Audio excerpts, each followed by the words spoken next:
One of the first mountains I ever climbed was McKinley. And some guys are like, you're starting off with McKinley? That's kind of a little much.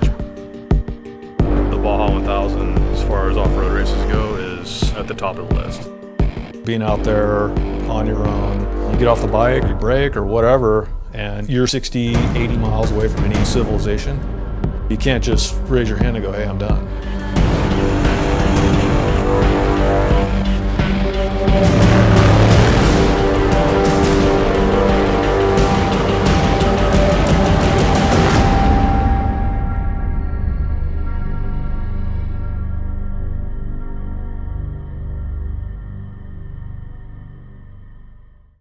I love to ride. It's a place I can go escape, and when I'm on the bike, it's awesome. I go down and ride in Baja a lot for fun. Gnarliest terrain I've ever seen. Up and down, hill climbs, dropping into these valleys. That type of riding right there I love. Well, I started riding when I was real little, and it's always been a passion of mine. All my brothers and I grew up working on our own bikes, and my dad would be like, hey, listen, before you even ride it, you have to read the whole manual and learn how to maintain it.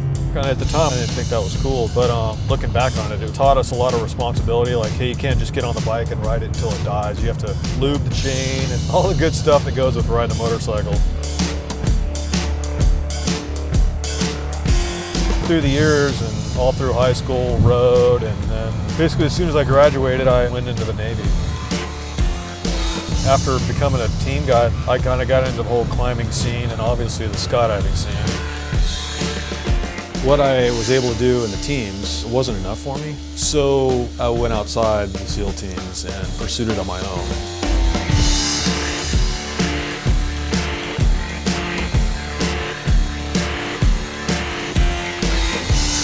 We've got just over 3,000 jumps, all the way from a military C-17 to a hot air balloon.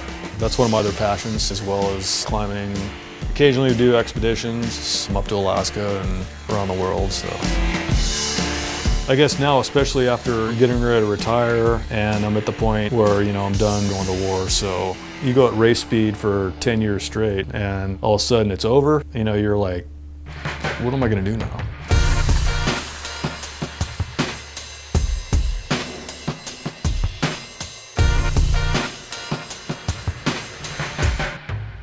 This will be the first time I've ever raced the Baja 1000, and I guess now that I have the time that I'm working less, it's been one of the things I've always wanted to do.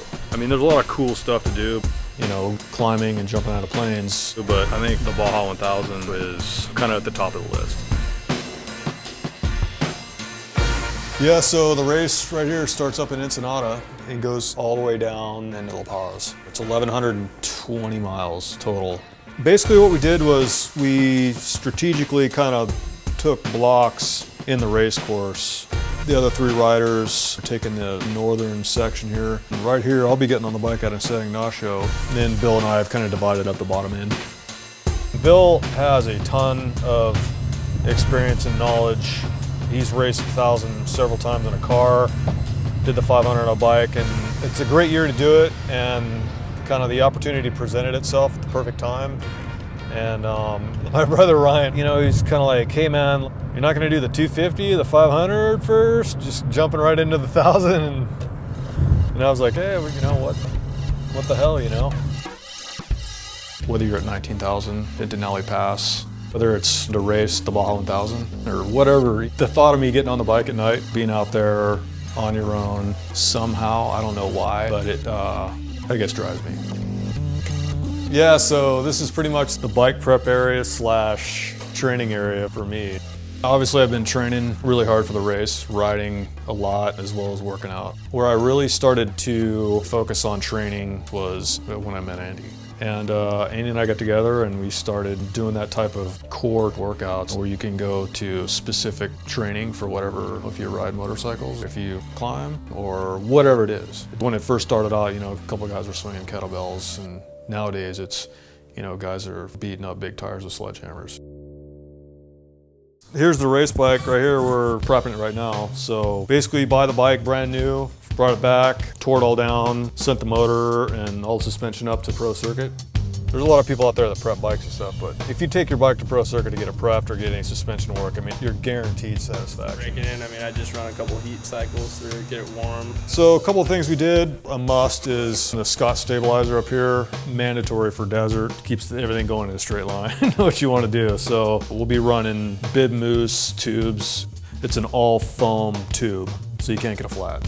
We can't afford to get a flat 40 miles from a pit. It'll put you out of a race for sure. So right out of the factory, the thing's good to go, but for 1,100 mile race down in Mexico, you got to beef it up and just making it bomb proof. Hey, thanks appreciate you hanging around. Oh, no problem. So, Thank you very much. all right, man, see you. So, yeah, I have an appointment up north to Huntington Beach to meet with Ryan Arciero and Larry Rossler. They both drive trophy trucks for Turbo Herbst off-road. I mean, they're just a wealth of knowledge. Larry's been racing ever since I was pretty young. He's got a couple Baja 1000 on a bike under his belt, so definitely a good bit of knowledge to tap into for sure. This is impressive. Pretty sick, isn't it? Yeah. I think our ride's a little bit different than yours. Yeah. Tell us what you got going on. We've got myself, one of my best friends from high school, Bill Witt, and 3 other guys are teamed up to race 1,000 this year. You got the guy to my left here has done it many times on a motorcycle, and has won it many times on a motorcycle. Yeah. So, oh yeah, I know Larry. He's a legend definitely in the motorcycle world. So I'm assuming you're riding a 450? Yeah, CRF 450X. Yeah. Yeah, we just picked up a brand new one at 12. And between the two of them, I mean, you're talking over, almost 50 years of experience in racing in general, and then down in Baja. And I mean, got a ton of good information out of them, as well as meeting them, great guys. It was great. Well, it's going to be a great adventure for you, I'm sure. It's like anything, preparation is the key. As you probably well know in your line of work, it's all about preparation, and physically, mentally, I don't think you're going to have a problem. Yeah. Shoot, you should have just rode it solo. it's funny, as long as I've been doing it, and I know Larry's been doing it longer than I have. I've been doing it for 20-something years. He's done it a lot longer than that. And, you're aging me here. But experience down there is huge, and I was humbled a little bit when I first had my first race. And my dad, had always taught me, he says, to finish first, you first must finish. Mm-hmm. And especially with Baja, I think that's the biggest thing is the win should be the furthest thing from your mind. Sure. It's all about, okay, I got to be Baja. If I can't be Baja, how am I supposed to be anybody else? Exactly. And Baja has such a strange way of teaching you some life lessons when you're down there. So. Right. You can get wrapped up in the moment a little bit and start getting a little racy, and it'll bite you. So, from the word go, our team motto is, hey, just ride to finish, and you got to beat Baja before you beat the race. So, the biggest thing I took away was just those guys actually reinforcing that fact. So it was killer. Well worth the trip, that's for sure. Drove up last night from San Diego. We're in Vegas, doing a little bike test this weekend. I don't know about these lights. They're just too small. They look tiny. The other guys will be riding during the day. I'm going to be on the bike all night long. Todd Abertowski is our first rider. He's going to start and go to mile 200 about San Felipe. Steve will go all the way to Laredo. Basically, I'm going to be racing Bill to the next changeout point, which is right here off Highway 22. I'll tell you right now, if there's any kind of a really, truly a life-threatening injury down there, I mean, your chances of making it are low.